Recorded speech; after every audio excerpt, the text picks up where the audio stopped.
Let's try and understand the concept of God in Sikhism.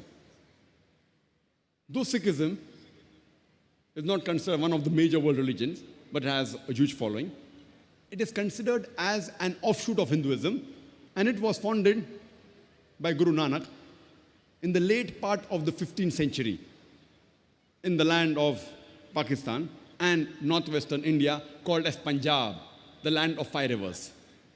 And Guru Nanak Sahib, he was born in a Hindu Kshatriya family, that's the warrior caste family. And the word Sikh is derived from the word Sisya, which means a disciple. Therefore, Sikhism is called as a religion of 10 gurus. The first and the founder is Guru Nanak Sahib, and the last is Guru Gobind Sahib. And the sacred book of Sikhism is the Guru Granth Sahib, also known as Adi Granth. Every Sikh has to maintain his 5 Ks. The first K is the kesh, that is the uncut hair, which all the gurus kept. The second K is the kanga, that is the comb, to keep the hair clean.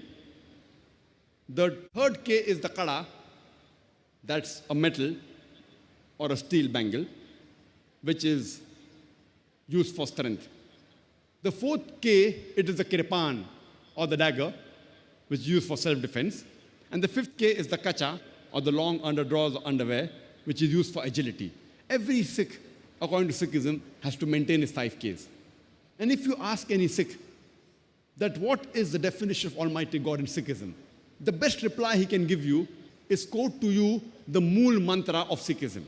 That is the fundamental creed of Sikhism, which is there in the first volume of Guru Granth Sahib, first chapter, first verse, known as Japuji.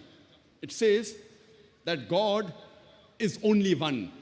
He is called as the true, the creator, who is free from fear and hate, the immortal, not begotten, self-existent, great and compassionate.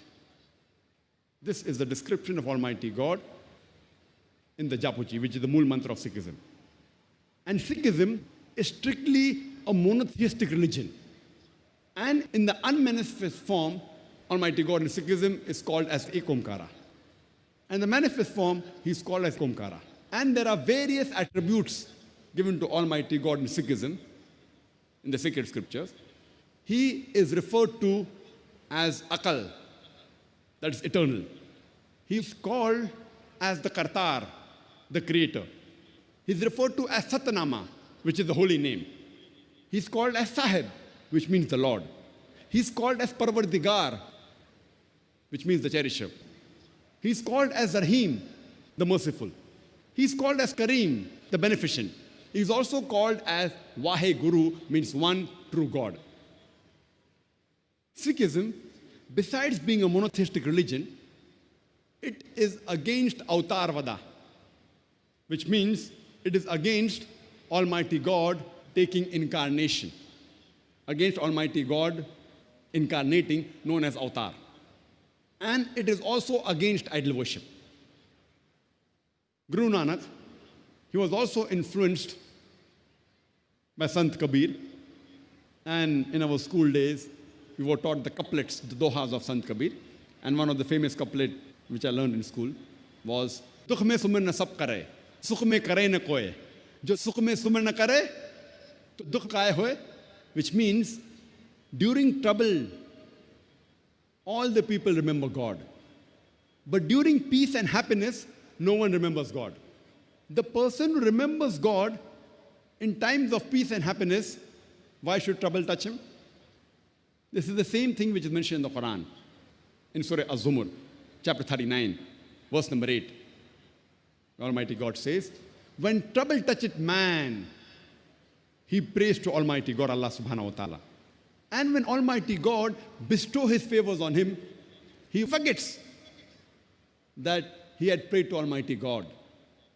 And he associates partners with him. So if we read the Guru Granth Sahib and the 6 scriptures, you shall understand the concept of God in Sikhism.